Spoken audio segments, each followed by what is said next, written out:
Tem uma coisa interessante e é curiosa. Nos momentos específicos de sacrifício no Velho Testamento, a comunidade ela ficava, quase todos eles fora do átrio, e por reverência eles esperavam todo aquele, a gente chama de ritual, às vezes eu não gosto de falar em ritual, mas todos aqueles procedimentos que eram descritos na lei que acontecessem. Um sacerdote chegava no altar, estabelecia ali o sacrifício de animal. Em alguns momentos ele pegava o sangue daquele animal e ele então ungia a base do altar, significando o sangue de Jesus Cristo derramado ali na cruz. Ele entrava então em um momento de limpeza para trocar as suas vestes, colocar as vestes sacerdotais. Então tinha uma mesa ali com água em que ele se lavava e tal. Depois ele ia para dentro do santo lugar, onde tinha a mesa dos pães, e os pães representam o corpo. Aquele homem então comia do pão. Antes da entrada do santo lugar existia o altar de incenso, e todo o sumo sacerdote deveria ali interceder pelo povo. Ele já estava vestido das vestes sacerdotais, e ele era totalmente levado a um momento de interpretar o mundo espiritual a si mesmo e as pessoas. Então ele se dedicava àquelas pessoas em um ato de sacrifício pessoal, mas muito mais do que isso, em um ato de personificação do mundo espiritual. Nós começamos essa manhã e vamos terminar esta manhã falando de coisas voltadas para a interpretação pessoal daquilo que eu creio ser um assunto muito importante para nós, os cristãos desse dia. Nós vamos entrar em um tempo novo na casa, e um tempo em que nossos corações serão voltados, ou devem estar voltados, ao cuidado do outro. Diga, ao cuidado do outro. Nós vamos aumentar o esforço voltado para o cuidado de pessoas. Nós já temos algumas coisas que fazemos, como o Connect, a casa de Timóteo, né? A escola de líderes, para quem especificamente sai ali do Connect, que tem 3 níveis específicos, com as bases principais e estruturais do Evangelho. Você que não participou, eu consideraria muito que você o fizesse. Nós temos a sala de Timóteo que está acontecendo às terças-feiras, mais as reuniões de casais, as reuniões de homem e as reuniões de mulheres. Ou seja, nós temos todo um ambiente propício para conhecermos a palavra de Deus, mais os grupos familiares, divididos em diversas cidades aqui de Brasília. Se você ainda não está em nenhum deles, eu consideraria também que você estivesse. Quando nós falamos de corpo de Cristo, quando nós falamos de aliança, de comunhão, nós estamos falando de um sacrifício de alto preço, pago por Jesus, que era divino, e que por consequência, em obediência à sua missão, encarnou-se na terra.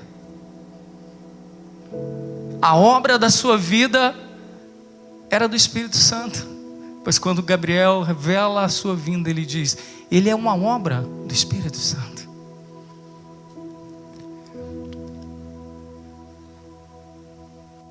Quando Jesus Cristo cresce e começa a sua missão, muitos sacrifícios foram necessários. Ele tinha um tempo, assim como nós temos um tempo, assim como as eras tiveram um tempo. Todos os governos, todos os impérios têm tempo, sendo maus ou ruins. Os Hitlers, os Alexandres os Grandes, ou todos os imperadores sucumbiram. Não tem a ver com o poder que temos, no momento que temos, ou o que fazemos com ele. Tem a ver com que revelação temos para viver as nossas vidas. E você é extremamente bem-aventurado, porque você está recebendo de um Deus que é santo, o Criador da terra, soberano, e tem em si tudo que pode trazer benefício à sua vida. Desde as minúcias coisas, que são as suas necessidades, até as máximas coisas, milagres que podem operar em você. Vida, poder e graça. Cadê o amém de vocês?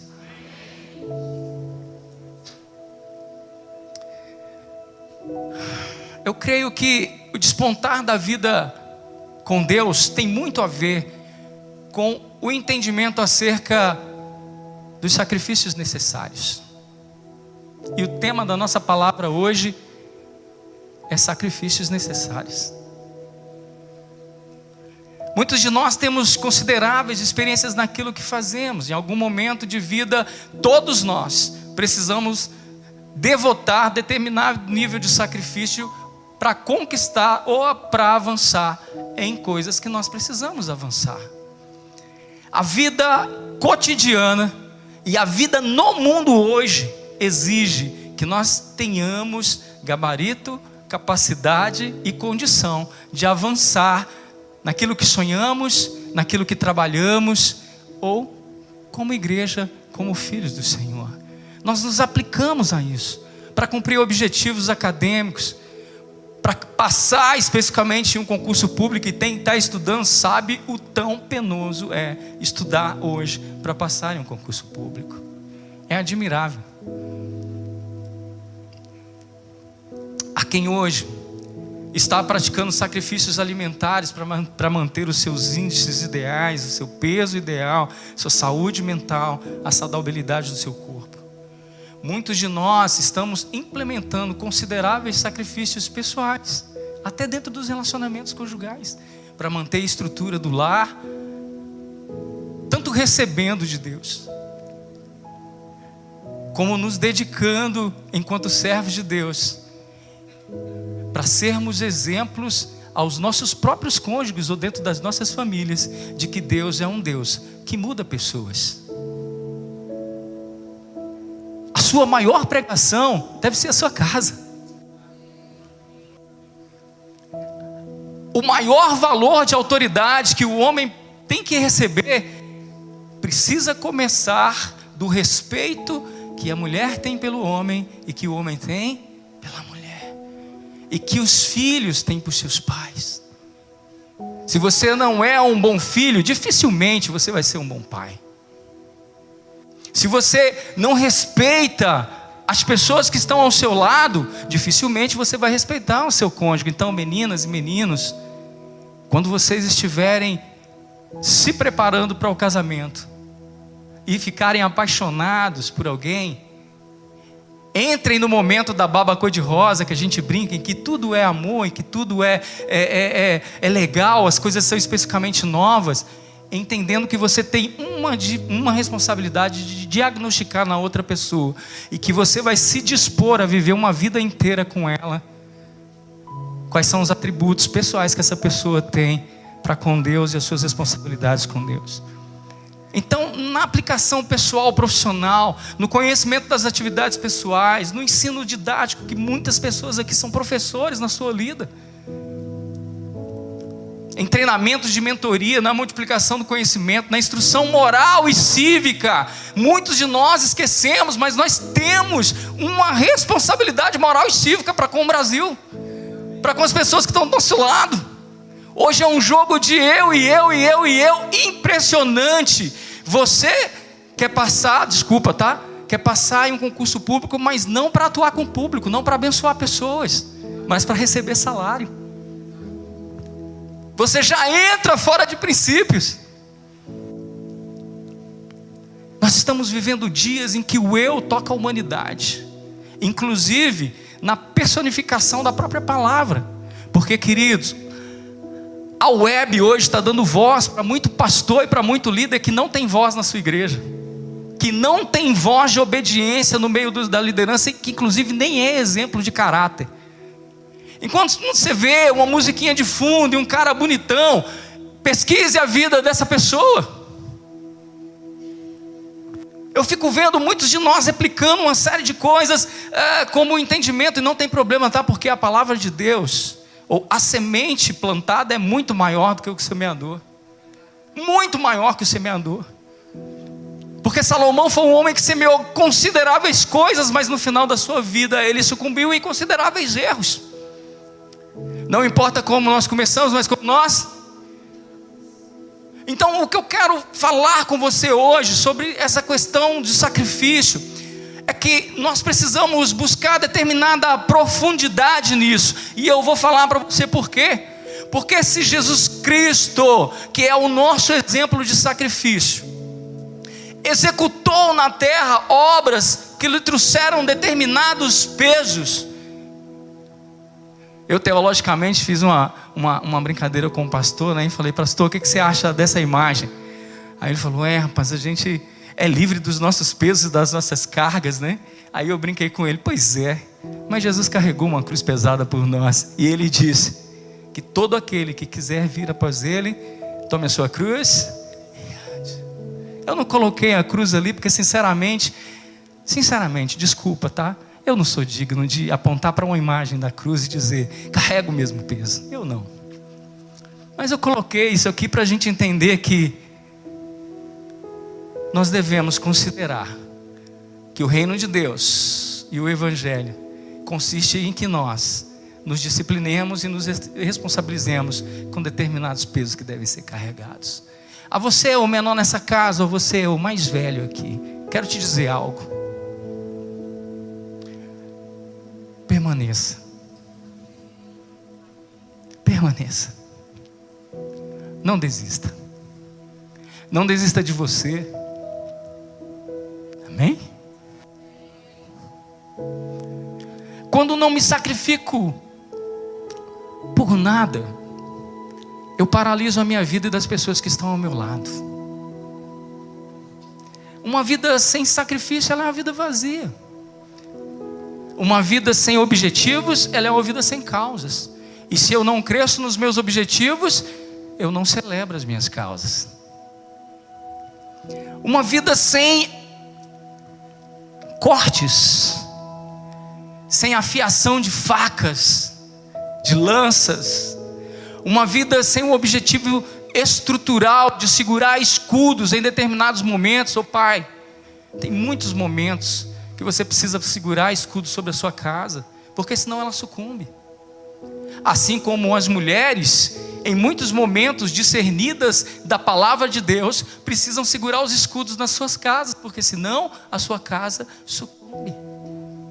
Então, de forma bem tranquila e natural, quero dizer para você: você precisa assumir a vestimenta do sacrifício, em operar em caráter, em se dedicar às coisas nobres, em aprender sobre princípios e andar sobre eles, mesmo que eles te cortem, em dizer não para a carne, quando muitas vezes você está muito afim de chutar o pau da barraca, desculpa a expressão chula. É assim que os servos de Deus crescem, queridos. É assim que somos afiados, é assim que somos tratados, é assim que nós somos direcionados. O mundo espiritual não deve te paralisar com relação às coisas que são concernentes à vida natural. Muito pelo contrário, o mundo espiritual me dá armas naturais para viver no reino natural. No âmbito espiritual, como meio de comunicação, de comunhão com o homem, Deus estabeleceu que determinados preços deveriam ser pagos. Diga: eu devo pagar determinados preços. Fato. Devo pagar preços para ter intimidade com Deus. Sim, para ser livre do pecado. Devo pagar determinados preços para ser um intercessor de peso. Ou você acha que a sua vida sem oração, ela vai ter poder? Eu devo ter determinados pesos, sabe, queridos, para pagar o preço do relacionamento e da comunhão com meus filhos, com a minha casa. Isso deve ser muito saudável a nós, porque o contrário disso é erro. E no erro do homem, o próprio Deus estabeleceu um simbolismo de referência e princípio espiritual, que ao que tudo indica, se manterá até os finais dos tempos. Porque quando você estuda a Bíblia, e você estuda a Bíblia no final dos tempos, você precisa lembrar: eu sou pré-tribulacionista, essa é a minha fé. Me se aprover a Deus que a sua segunda vinda aconteça só uma vez, e ela seja na destruição do reino do anticristo, eu quero te dizer que nós passaremos pelo tempo da grande tribulação. E se passarmos pelo tempo da grande tribulação, nós não viveremos o evangelho como estamos vivendo aqui, sentadinhos com ar-condicionado, bonitinhos, em uma cadeira confortável. Sacrifícios serão necessários. Sabe, queridos, eu estou no momento que eu tenho falado para Deus: Senhor, que porta devemos abrir de fato, e como devemos permear o mundo espiritual, as realidades do mundo espiritual. Nossas roupas de marca, nossos carros os melhores, sabe, as nossas capacidades pessoais, os nossos bons trabalhos, as empresas que rendem lucro, esse trem está nos envolvendo demais.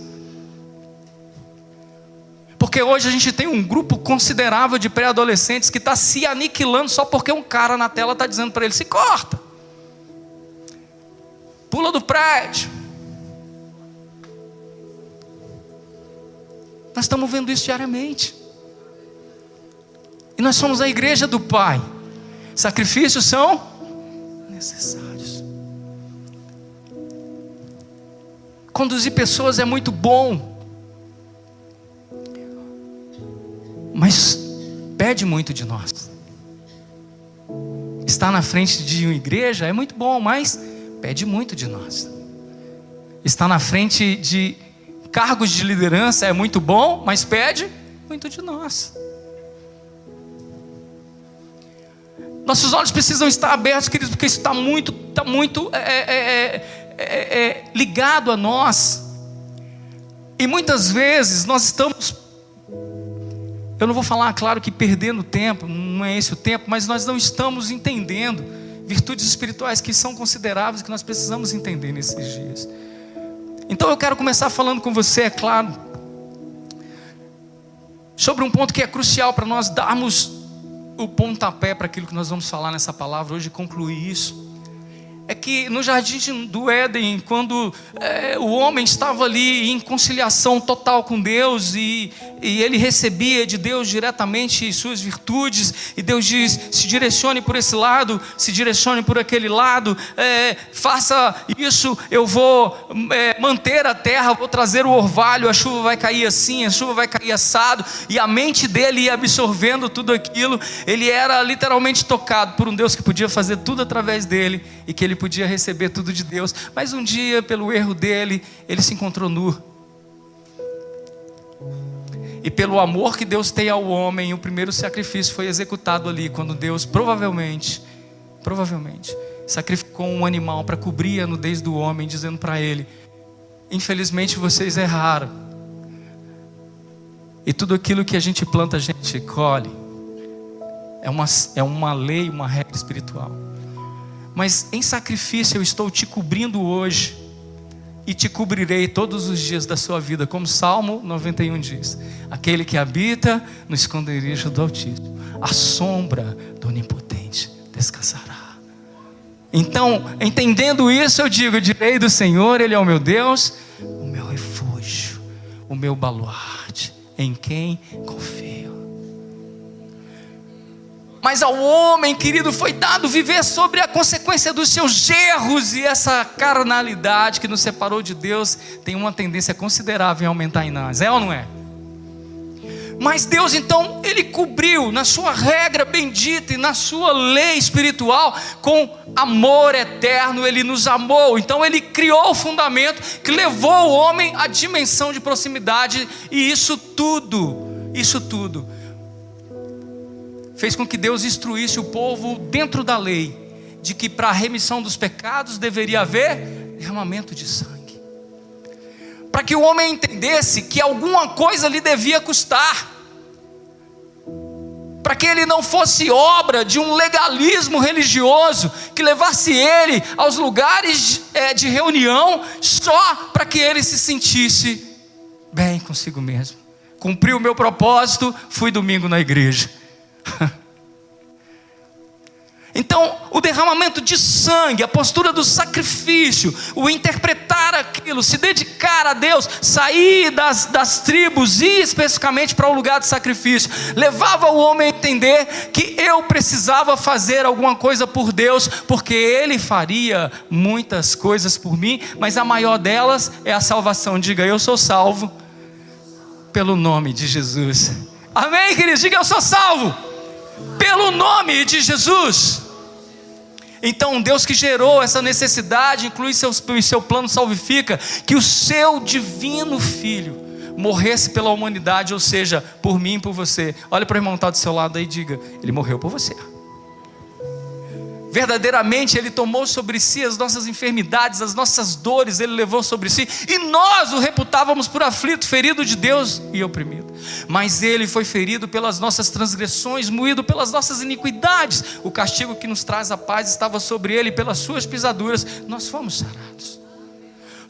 Versículo 10, todavia ao Senhor agradou moê-lo, fazendo-o enfermar quando a sua alma puser por expiação do pecado. Diga, expiação do pecado.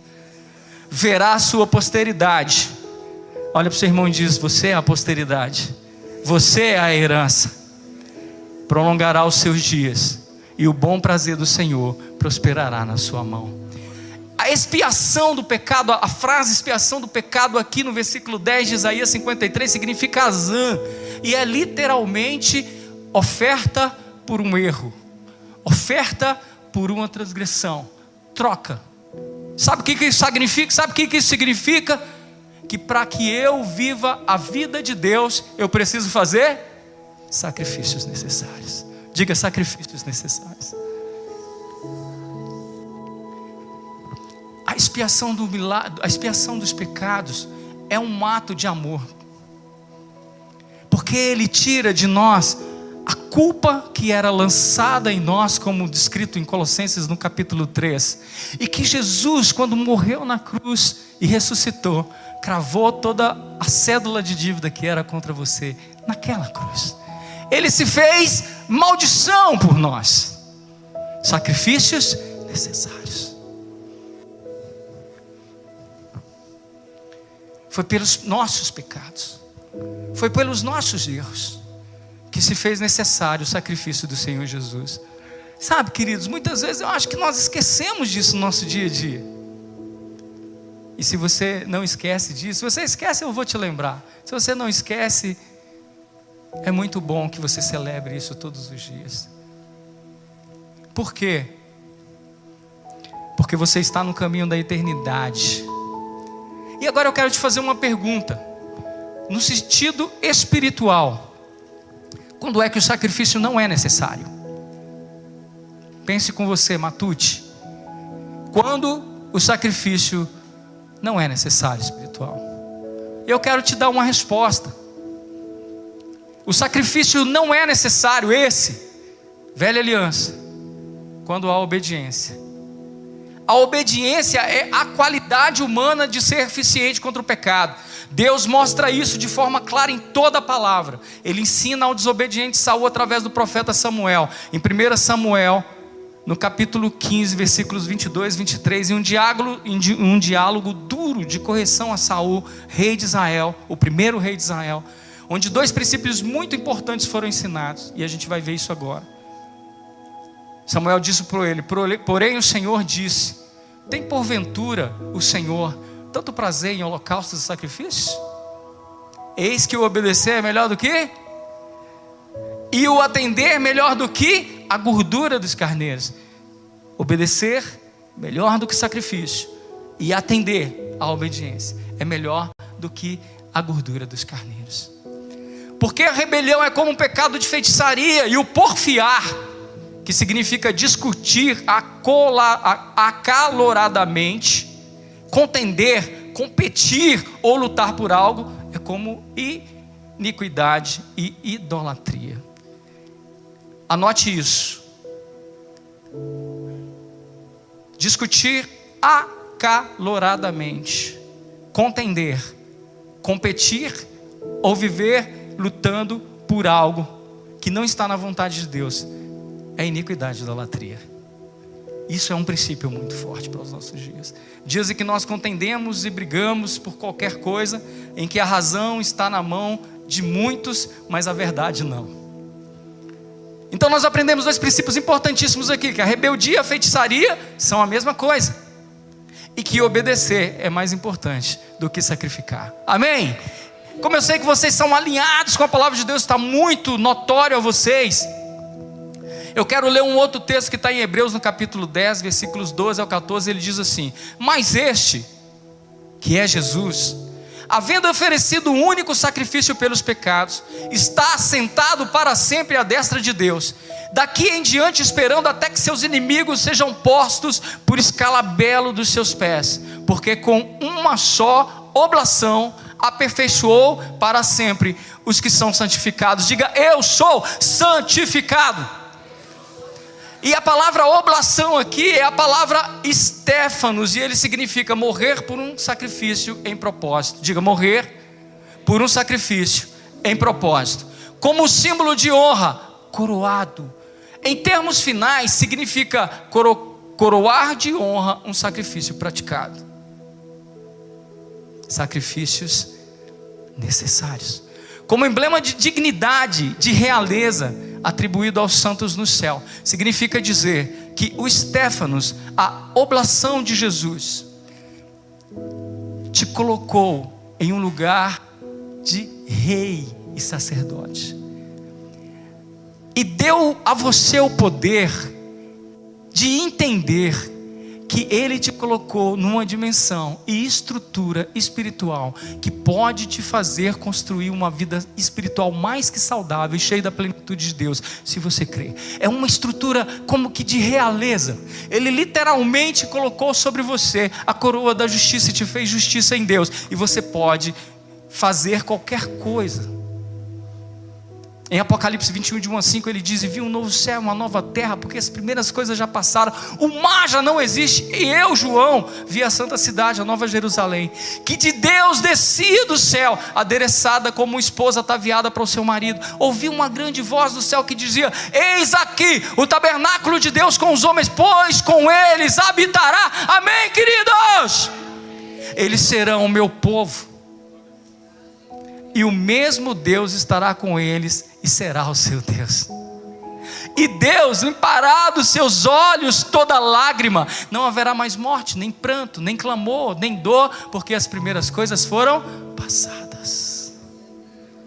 Eu quero pegar essa frase com você e entender isso aqui, porque nós precisamos ir por fim quando as coisas hoje não estão bem, e a nossa esperança está em Deus.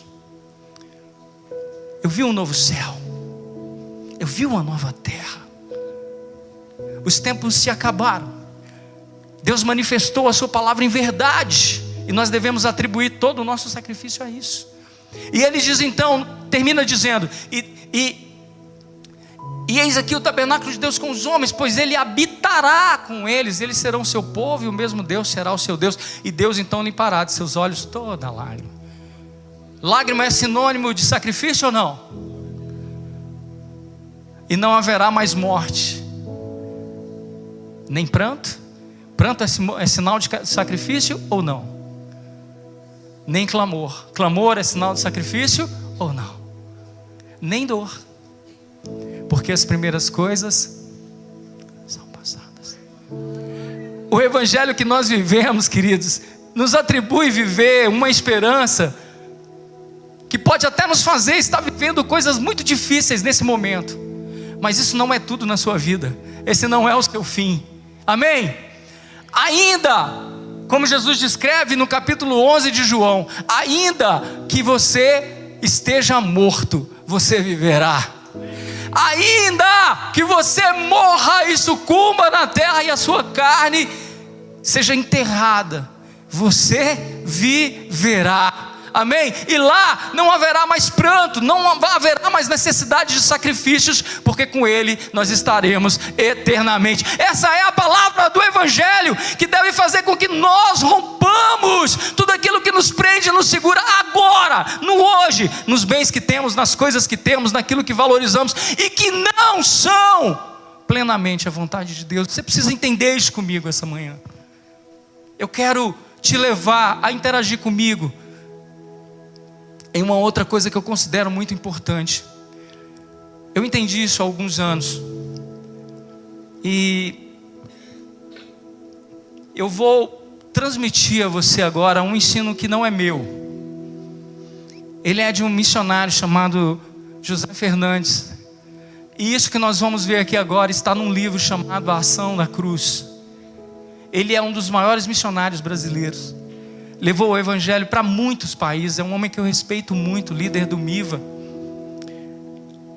E nesse livro ele escreveu um trecho que eu falei, Senhor, eu lembrei disso essa semana. E eu falei, é muito importante que nós aprendamos isso para esse novo momento que nós vamos entrar na casa. E eu quero que você divida isso comigo. Efésios 3, versículo 1, a Bíblia diz: por esta casa, eu, Paulo, sou prisioneiro de Cristo Jesus, por amor de vós, os gentios.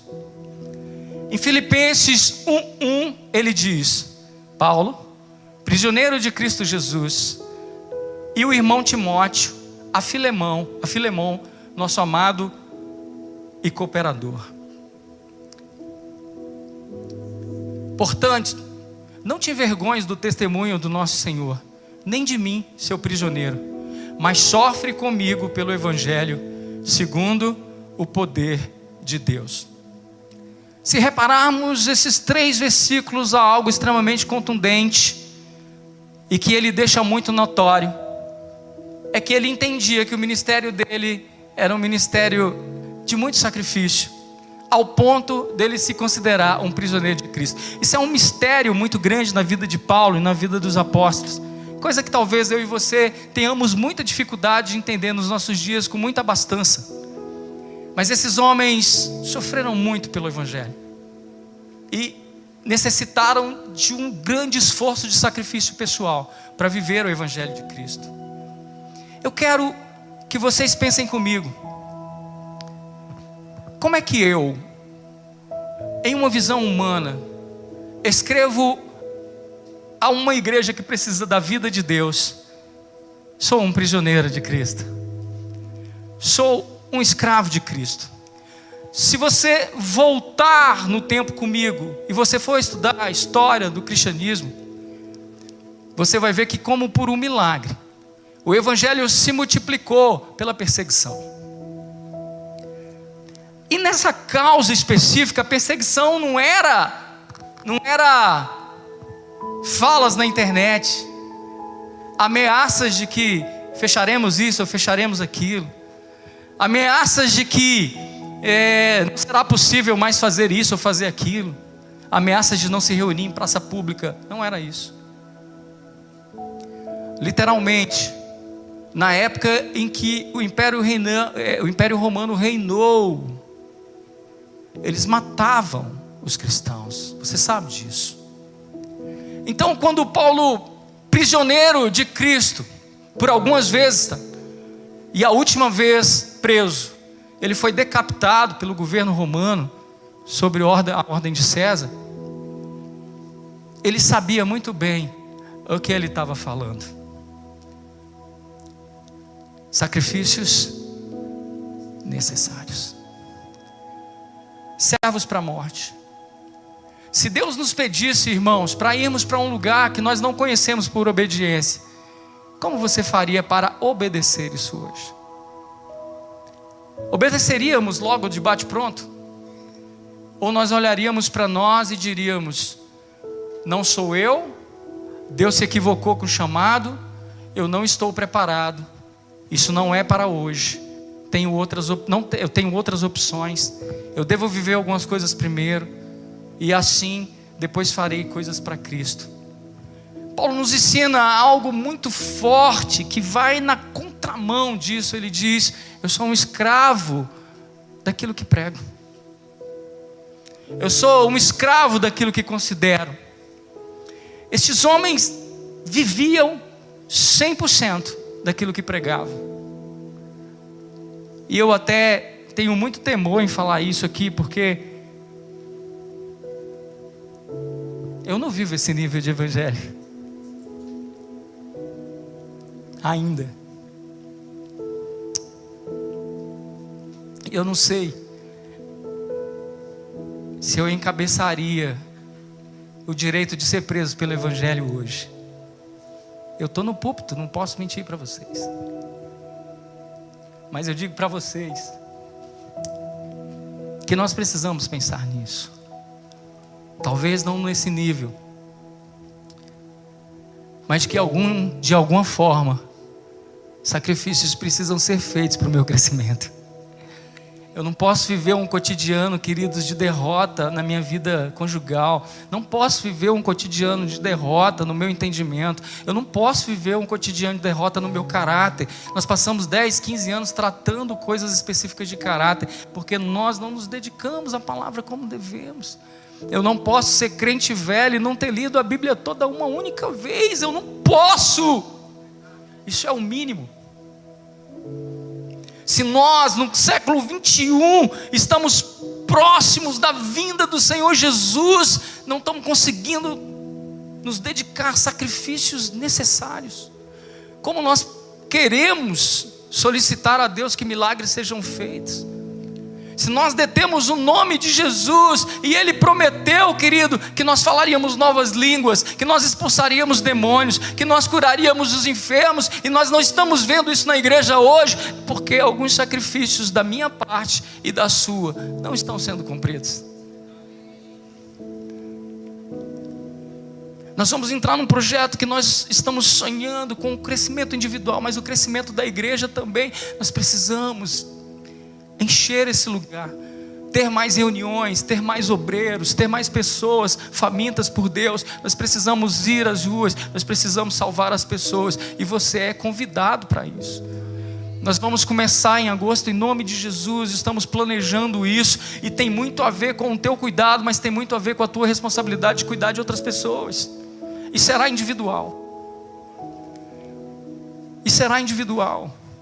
Nós queremos te despir, sabe, queridos, dessa questão da gordura, de ofertar apenas a gordura que temos recebido tanto, precisamos dar. Estamos cheios, precisamos doar. Temos abastança, precisamos fazer.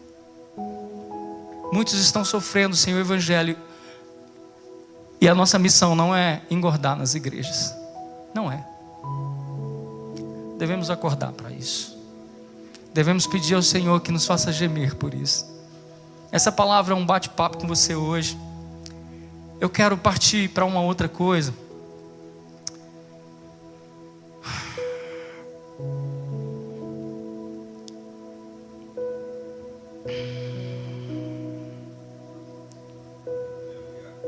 Deixa eu só começar aqui, o horário está correndo, não permite a gente. Mas nesse livro que eu falei para vocês, eu quero ler 1 Coríntios 4.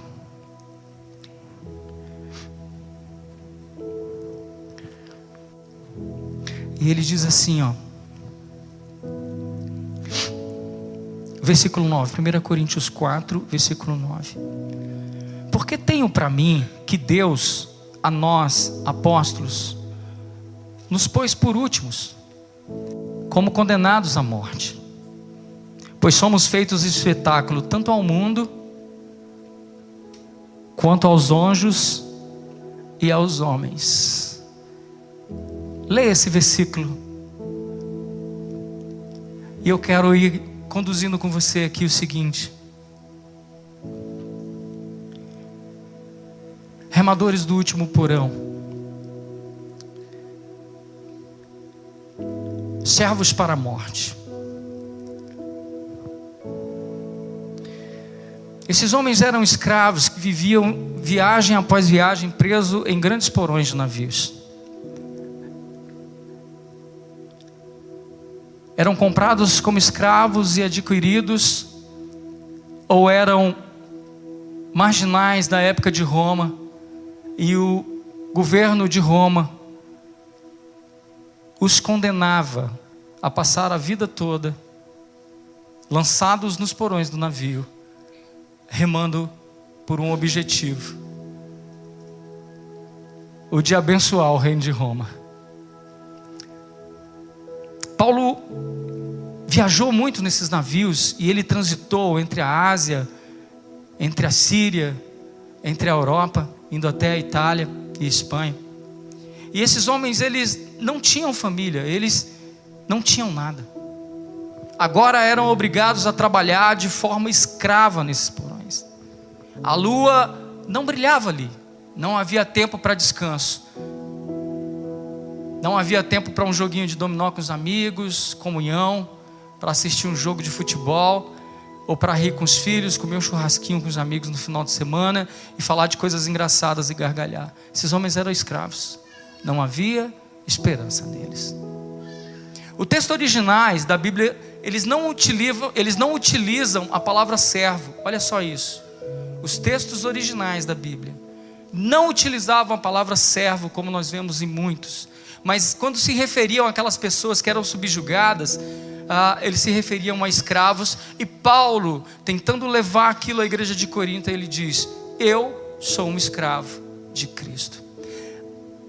A palavra escravo então era empregada a esse termo, e só mais tarde, quando as novas versões surgiram, é que se passou a utilizar o termo diferente do original. Pelo que parece, tal termo foi aplicado, visando a suavizar a palavra escravo, já que, culturalmente falando, não existem mais escravos no mundo. Se não existe escravo, por que eu vou ser um? Mas a história do Império Romano se destacou com esse sistema escravocrata. Naquela época, a maioria dos navios eram movidos à vela. Então, como o sistema semelhante ao que se ainda vê hoje, a diferença é que não havia motores, haviam braços escravistas conduzindo aqueles navios.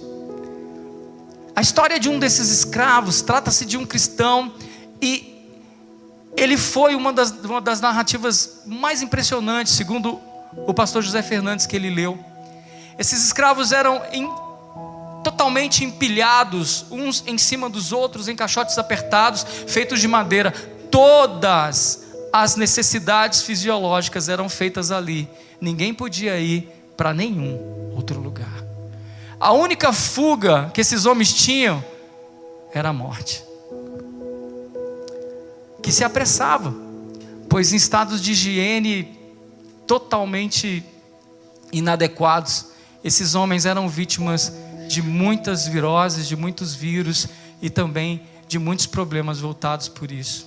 A pena de morte era clara a eles. Homens sem esperança esperavam apenas o último suspiro. Mas eles tinham que remar, diga, tinham que remar. Quando um desses escravos morria, ele era simplesmente jogado ao mar. Não havia nenhum tipo de celebração fúnebre. Ele não tinha mais família.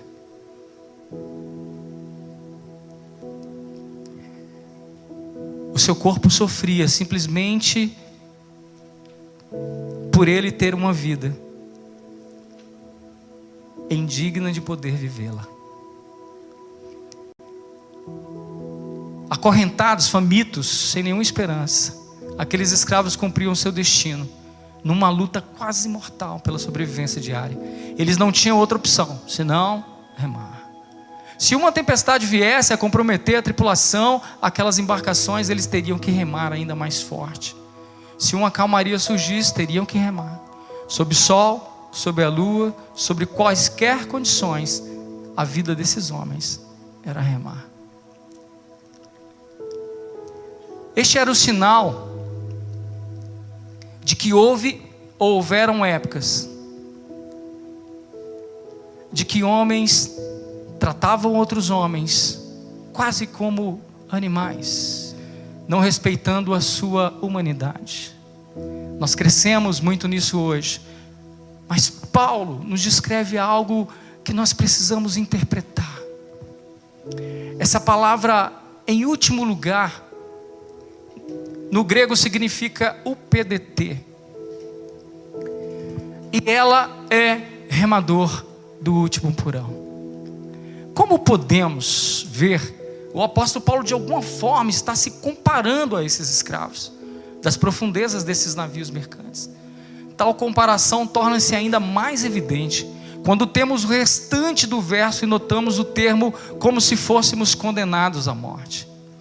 Com essas duas citações, Paulo não poderia estar pensando em nenhuma outra coisa a não ser naqueles escravos condenados à morte. Além disso, a palavra espetáculo nos dá indicações. Por quê? Porque em Roma, como nós falamos, esses espetáculos de mortes de escravos eram entretenimento. Eram exibidos espetáculos assim. Aqueles que eram mais fracos eram lançados nas arenas e deveriam lutar por suas vidas, lutando contra leões e feras. Esses homens eram devorados naquelas arenas e aquilo era o espetáculo daquela época. A gente pode dizer que isso é muito difícil de acontecer hoje em termo literal, mas eu digo para você que isso acontece hoje de diversas formas. Diversas formas. Quando anulamos pessoas pelos abusos mandatários, quando anulamos a virtude integral de uma pessoa com um governo corrupto ou com ações corruptas, eu estou praticando a mesma coisa contra homens indefesos. E Deus é pelos humildes, nós não devemos nos esquecer disso. Parece um tanto contraditório para nós hoje comparar a vida cristã a escravos condenados e acorrentados no fundo de navios mal cheirosos. Mas Paulo, como cidadão romano, conhecia muito bem como era a rotina daqueles homens que viviam escravos e por isso não cometeria o erro de colocar na palavra de Deus um termo tão importante como esse, para que nós analisássemos esse termo. A grande questão, sabe, queridos, é que nós vivemos um tempo que nem de longe a gente quer falar disso. Por quê? Porque nós achamos que o sacrifício não se deve a nós. Eu não sei, eu não posso, na realidade, eu conheço muitos termos bíblicos para isso, e teologicamente falando, eu poderia dizer para vocês muitas coisas que implicam esse julgamento celestial dos últimos dias. Mas o que eu quero fazer você entender aqui hoje comigo é sobre o seu crescimento pessoal, para nós terminarmos essa palavra hoje. Para muitos de nós,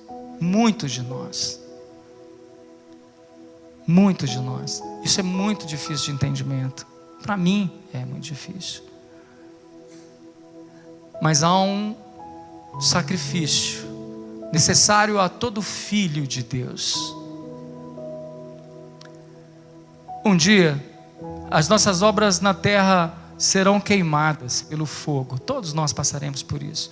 E esse fogo é o julgamento divino, julgamento de obras. A Bíblia relata em uma parábola de Jesus que aquilo que é palha vai queimar. E aquilo que é ouro, ele será reluzente, se transformará em valor. E aquilo que for valor nas suas atitudes se transformará em benefício, e você receberá um galardão específico divino. Nós devemos entender que quando nós falamos da vida de Jesus a outras pessoas, nós devemos ser capazes de remar, sim, de nos sacrificar, sim. Nós devemos ser capazes de entender e respeitar que desde aquele que está atendendo ali na portaria, te tratando bem ao entrar, te conduzindo ao templo e falando com você em um sorriso, é um remador do Senhor. E aqueles que estão ali na salinha ao lado, literalmente falando às crianças e tentando inculcar nelas a palavra de Deus, muitas vezes com a responsabilidade que os pais não assumem, são remadores do último porão. Que a Ju, que está aqui em pé, já tem 2 horas ali, guardando a saída e a entrada das crianças aqui, é uma remadora do último porão. Obrigado. Que os músicos que se dedicam, que buscam o Senhor, que chegam aqui e tentam conduzir a igreja na adoração a algo tão importante, e que muitas vezes também a gente vem sem orar de casa e não consegue valorizar aquilo que está acontecendo, são remadores do último porão, queridos. Aos líderes de jovens, de adolescentes, aos líderes que têm falado a esse corpo, aos remadores do último porão, a nossa frase a Deus esses dias deve ser: eis-me aqui. Aos intercessores, aqueles que se levantam de madrugada sobre a voz do Espírito, E o seu consolo é gemer por pessoas. Nós somos os remadores do último porão.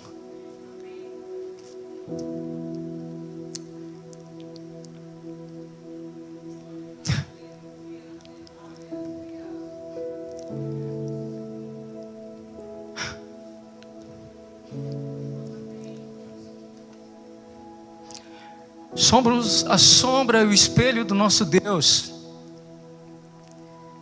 E as virtudes do Altíssimo nos alcançam.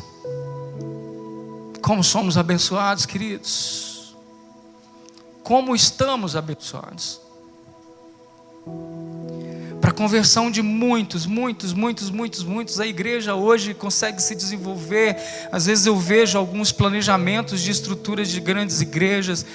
Graças a Deus tem igrejas gastando milhões e até bilhões para se estruturarem, para formatarem os seus conceitos, suas diretrizes, a sua multiplicação. Nós ainda não estamos nesse nível, mas que os remadores do último porão se levantem e olhem os campos que estão aí preparados para a ceifa, mas o que falta são obreiros.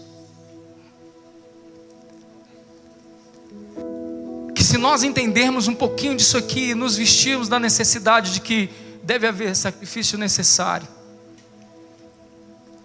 que o eu às vezes tem que ser um pouco abafado para que Cristo se manifeste através de nós. Nós estamos praticando um sacrifício necessário. Se amarmos o cuidado deste lugar, como amamos um relacionamento conjugal, ou como nos dedicamos à pessoa que está do nosso lado para ver o seu bem, nós produziremos consideráveis frutos nesse lugar. Se você ainda não se revestiu da intenção e da necessidade de que você precisa ser atuante nesses dias para o Senhor, eu quero te desafiar a ver o reino de Deus nessa plataforma. Porque Jesus deve ser pregado, não eu.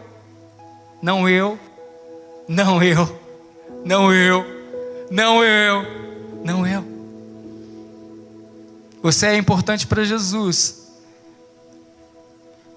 mas o objetivo dele não foi te mimar só. O objetivo dele foi te fazer profeta das nações.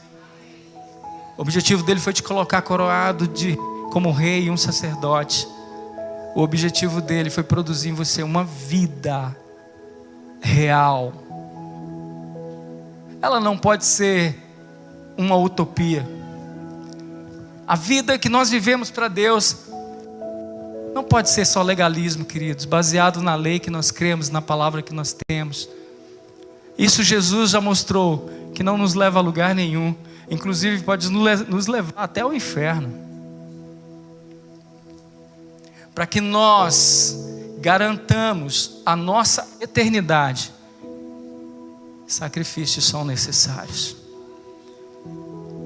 Para que nós garantamos a eternidade da nossa geração, dos nossos filhos, sacrifícios são necessários. Para que você consiga interpretar os céus e não ser alguém que só consome. Sacrifícios são necessários.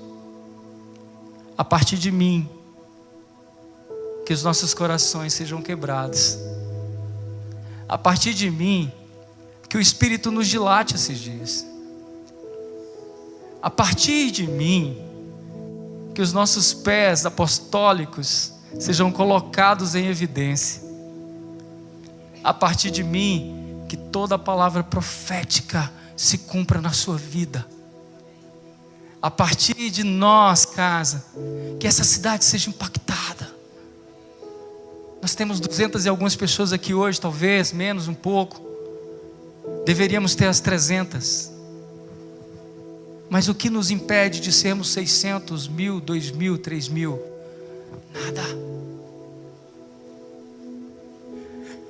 Se atuarmos com o objetivo e os nossos olhos estiverem focados em fazer para Deus, tudo aquilo que Deus tem nos chamado para fazer, nossos sacrifícios necessários produzirão um fruto de excelência.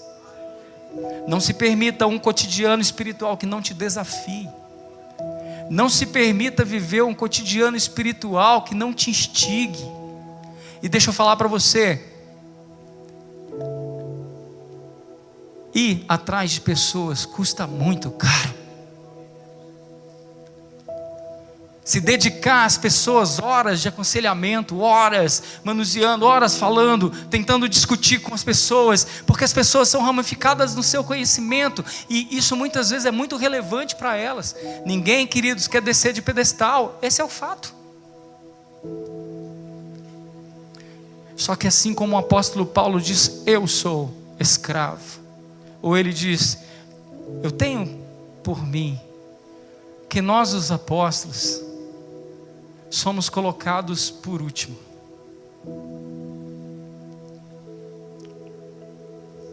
Se o homem que escreveu o que escreveu, e teve a estatura espiritual que teve, e nós podemos nos alimentar das verdades que ele produz hoje, disse, eu sou o último, nós precisamos concordar que sacrifícios são necessários.